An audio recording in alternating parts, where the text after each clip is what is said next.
forçar tanto a voz. Irmãos, então nós estamos aqui no Monte das Oliveiras. Bom, para quem está em casa, essa é a hora da escatologia e nós estamos aqui no Monte das Oliveiras. Ao fundo, nós já podemos ver a cúpula dourada, onde ficava o templo de Herodes. O templo que Herodes construiu. Para contextualizar a fala escatológica, é importante a gente saber o seguinte: a esplanada que nós estamos vendo de cimento não existia. Foi uma obra que Herodes fez. Então o Monte Moriá, o monte onde Abraão ofereceu Isaac em sacrifício, ele ficava ali, mas imagine o monte sem essa esplanada. Da ponta desse muro até a ponta do outro muro é uma construção de Herodes, sobre onde acredita-se está a pedra onde Abraão ofereceu Isaac em sacrifício. Depois Herodes fez essa esplanada. E tendo feito essa esplanada, ele construiu o templo onde Jesus proferiu o sermão escatológico, que é o sermão de Mateus 24. O templo pegava da mesquita de Al-Aqsa, essa aqui que tem o telhado preto e uma cúpula somente preta, e vai daqui até a cúpula dourada, o templo, e ele era 3 vezes mais para cima. Era uma construção realmente muito suntuosa, já que viemos do Egito, poderíamos dizer uma construção faraônica. E o Santo dos Santos ficava exatamente onde você está vendo a cúpula dourada. O Santo dos Santos ficava sobre a pedra que Abraão ofereceu a Isaac em sacrifício. Ali era o templo. E aí, uma das primeiras leituras que eu quero trazer aqui é Lucas 22:39, que diz assim: e retirando-se, seguiu como de costume para o Monte das Oliveiras, e os discípulos o acompanharam. Então era muito comum Jesus vir para o Monte das Oliveiras para poder fazer o seu discurso, ou os seus discursos, não é? E agora eu quero fazer com vocês a leitura de Mateus 24, versículo 1 em diante, porque Jesus estava lá no templo, bravo, porque eles estavam comercializando lá, e ele então começa a dizer: então saiu Jesus do templo, e ao caminhar seus discípulos chegaram mais perto dele para lhe apontar a construção do templo. Tenta se remeter para aquela época, tenta imaginar um templo que vai da parte da cúpula negra até a cúpula dourada, e 3 vezes maior, magnífico e suntuoso. Ele, entretanto, lhes observou: estáis vendo todas essas coisas? Com toda certeza eu vos afirmo que não ficará aqui pedra sobre pedra, pois que serão todas derrubadas.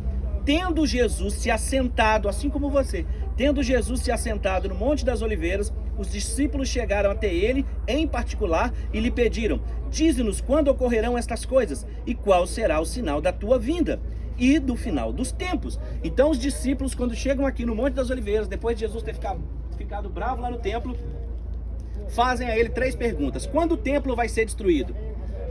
Quando acontecerá o fim do mundo? E que sinal haverá da tua vinda? E Mateus 24, então, deixa de ser um sermão histórico para ser um sermão profético, apocalíptico, escatológico, onde ele começa a enumerar uma série de sinais de coisas que aconteceriam a partir de Jerusalém até os confins do mundo. E muito importante dizer que ele vai então enumerar a primeira profecia que se cumpriu em 70 depois de Cristo, que é da destruição do templo. Porém as outras 2, que são sinais da sua volta e do fim dos tempos conforme nós conhecemos, elas ainda não se cumpriram, mas têm os seus sinais em Mateus 24 se cumprindo. Na mesma forma, no mesmo discurso, depois da sua ressurreição, em Atos capítulo 1, versículo 9 ao 12, ele aparece para os discípulos, fala da restauração de Israel e diz que daqui desse ponto, do mesmo lugar onde ele estava falando e de onde ele havia falado o sermão de Mateus 24, ele voltaria. E aí nós podemos ir para o Monte das Oliveiras. Ele é muito mais importante do que no cristianismo nós pensamos. Além de haver vários discursos de Jesus ali, o sermão escatológico que liga Mateus 24, que liga 2 Tessalonicenses 2 e que liga Zacarias 14 é muito importante. Por quê? Jesus disse que o templo seria destruído. O templo foi destruído em 70. Aí ainda em Mateus 24, versículo 15, ele fala que esse templo vai ser reconstruído e profanado. E quem havia dito isso primeiro era Daniel, capítulo 9, versículos 24 ao 27, que o templo seria destruído. Então a doutrina em Daniel 9, 24 ao 27, Mateus 24, 15, 2 Tessalonicenses 2, vão implicar na reconstrução do terceiro templo. Ou seja, olhem para lá agora, nós que estamos olhando para a cúpula dourada até a ponta do muro na cúpula negra e que estamos tentando imaginar o templo daquela época, muito provavelmente a nossa geração, antes do arrebatamento, verá esse terceiro templo reconstruído, aquela magnitude, aquela magnificência. Nós vamos ver o terceiro templo reconstruído, por isso nós ainda vamos no museu e vamos ver que as peças para aquele momento já estão confeccionadas. E o terceiro templo, então, de acordo com Mateus 24:15, por isso esse sermão feito aqui é tão importante. Porque Mateus 24:15 concorda com Daniel capítulo 9, que diz então que o templo vai ser reconstruído. E aí quando nós vamos para Zacarias capítulo 14, e isso é muito importante nós fazermos daqui, porque essa é a interpretação bíblica, você vai comparando texto com texto. Em Zacarias 14, Zacarias capítulo 14, versículo 1 diz assim: atentai todos vós, eis que vem o dia do Senhor, o dia da tribulação, quando todos os teus bens se tornarão despojos e serão repartidos no meio de ti. Porquanto ajuntarei todas as nações para a luta contra Jerusalém. A cidade será tomada, e isso no vale de Jezreel, no vale de Megido, que nós já conhecemos. Então Yahvé se apresentará pessoalmente para a guerra contra aquelas nações, como ele costuma fazer em dia de batalha. Naquele dia, os seus pés estarão sobre o monte das oliveiras, a leste de Jerusalém, e o monte se dividirá ao meio, do oriente para o ocidente, e haverá um vale muito grande, e metade do monte será retirado para o norte, e a outra metade para o sul, e fugireis pelo meu vale. Então, Jesus fala o discurso escatológico em Mateus 24, fala da reconstrução do terceiro templo, dá uma série de sinais que nós estamos vendo se cumprir nos nossos dias, falando daqui e apontando para o templo. Ele diz que aquele templo vai ser destruído, porém reconstruído, e que esse será um grande sinal da sua vinda. E então ele afirma que da mesma maneira aqui onde ele está pregando, ele subiu daqui, Jesus subiu ao céu, Atos capítulo 1, versículo 9 ao 12, ele foi assunto ao céu a partir daqui, e quando ele volta, ele diz que vai voltar aqui de novo.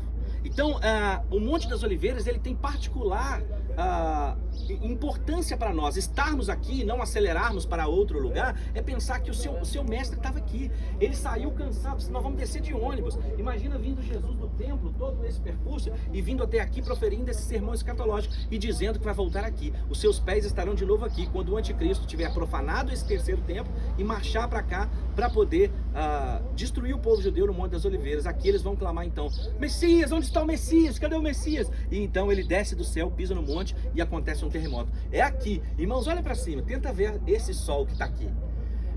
O texto bíblico diz que aqui as pessoas vão olhar para o céu e vão ver como um sol brilhante. Só que aquilo que parece um sol brilhante se cumprirá a palavra que diz: eis que é vindo o Filho do Homem nas nuvens com poder e grande glória, e todo olho verá. É aqui que todo olho verá. Vocês estão entendendo o lugar onde nós estamos? É aqui que todo olho verá Jesus voltar, irmãos. Isso nós começamos a ver importâncias, por exemplo, com relação à tecnologia. Como é que todo olho verá Jesus voltar? Então Jesus vai pisar nesse monte e vai haver um terremoto, e o monte vai se fender. Nós já sabemos que não é incomum o lugar onde a presença de Deus está. O monte fumega, há raios, há trovões e há manifestação do poder de Deus. Nós estamos aqui, nós estamos num calor e eu estou todo arrepiado sentindo a presença de Deus, porque o grande momento da minha vida era vir para o Monte das Oliveiras. Era um grande momento. Vir para cá, a gente poder orar, nós vamos orar mais tarde, vamos ter tempos mais tarde. E um pedido que nós fizemos é que a explicação aqui histórica não fosse tão grande, para que elas aconteçam nos outros lugares, para que nós possamos fazer uma leitura e uma explicação no Getsemane e no lugar da ceia, que nós ainda vamos para lá. Mas estar aqui, nós vamos no muro. Outro fato importante das palavras de Jesus é que ele disse que não ficaria pedra sobre pedra. E o templo em 70 ele foi destruído, e para que seu ouro fosse saqueado, foram removidas todas as pedras, e não sobrou ali pedra sobre pedra, a não ser esse muro que nós estamos olhando aqui, ó. Esse muro que nós estamos olhando ali, que tem aqueles negócios, como chama aquelas árvores daqui? Quem guardou? Que o Hélio está querendo plantar na frente da casa dele. É sicômoro. E aí nós temos ali, ó, o muro das lamentações. O que sobrou do muro? O que é esse muro? O muro é o templo. Esse muro que está ali é o muro original do templo. Nós vamos tocar naquele muro. Eu estou com uma lista aqui, deve ter uns 1000 nomes aqui para colocar no muro do templo. E de lá nós ainda traremos mais uma contextualização. Mas aquilo vai ser muito profundo, porque nós vamos tocar no muro, que é o resquício, que é o que sobrou em testemunho à profecia do tempo de Jesus. Vamos ficar de pé para a gente seguir viagem. Você está na caravana, a hora da escatologia, e eu vou proferir sobre você uma bênção e nós vamos para o nosso ônibus. Soberano Deus e Pai, abençoa o teu povo, abençoa a caravana Hora da Escatologia, abençoa, meu Deus, a Amit, abençoa a Karen, abençoa todo esse projeto e essa caravana, abençoa-nos no percurso que vamos seguir. Assim nós te pedimos a tua bênção, no nome santo de Jesus, amém. Vamos lá, pessoal, para a gente tentar otimizar o nosso tempo.